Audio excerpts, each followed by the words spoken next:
Let's look at Project 4, Lesson 19.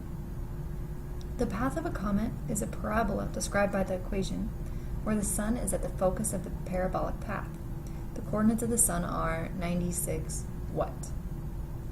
Okay, so this equation describes a parabola, which is the path of a comet that's passing near the sun. So here is our table on the standard form for the equation of a parabola. Okay, we need to figure out the coordinates of the sun, and it says the sun is at the focus. So in other words, our goal is to find the focus of this parabola. Now, in order to do that, we first need to figure out whether we're looking at a horizontal or vertical parabola. So looking at this y equals, I'm able to determine that I'm looking at a vertical parabola. Okay, so notice that it follows the y equals something, I've got a fraction, and then I've got the x minus something in the parentheses. Okay, so I'm looking at a vertical parabola, which means my focus happens at h, comma, k plus p. Now I already know the x coordinate. Really, I just need to find the y coordinate, right? Even in our hint, it says enter only the number for the y coordinate. So I need to find the y coordinate of this parabola. So, to get started, identify what you're looking at. So identify h, k, and p. So I have y equals 1 over 132. That corresponds with y equals 1 over 4p. So what I've just found out is that you'll see the denominator here, 532, corresponds with 4p. So 532 is equal to 4p. So ask yourself, what does p equal if 532 equals 4p? Oops. Now, h is the number that is in this part of the equation, right? Now notice x minus 96, x minus h. This means that h is equal to positive 96, okay?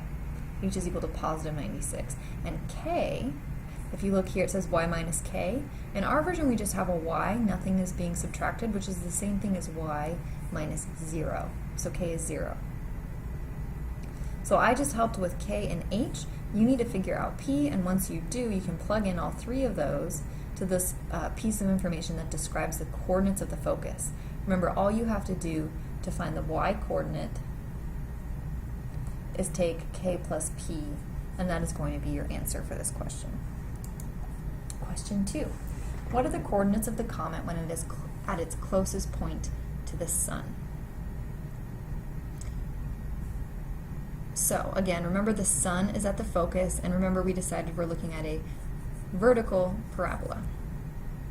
So looking at our vertical parabola, we want to know when the comet is at its closest point to the sun. And our hint is to find the coordinates of the vertex of the parabolic path. So in our last question, we found the focus. This time we're looking for the vertex. So if I draw a parabola, my vertex is this point here. Now, according to my diagram, I see that the vertex happens at h, k. Now, didn't I already find h and k in the last question?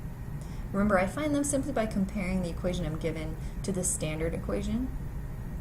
So I see that k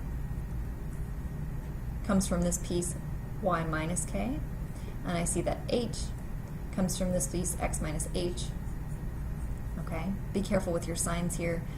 H should be a positive number. I'll give you that hint. It's going to be a positive number. Once I have those coordinates of the vertex, that will tell me when this comet is at its closest point to the sun. Finally, question 3. The closest the comet comes to the sun is blank million kilometers. Hint, find the absolute value of p in the formula for the parabolic path. Now, we already talked about p in question 1, right? Remember, we found that 4p was equal to 532, so we just need to find p. Of course, because we're talking about distance, we need the absolute value of p, and that will tell us how many million kilometers this comet comes within the sun.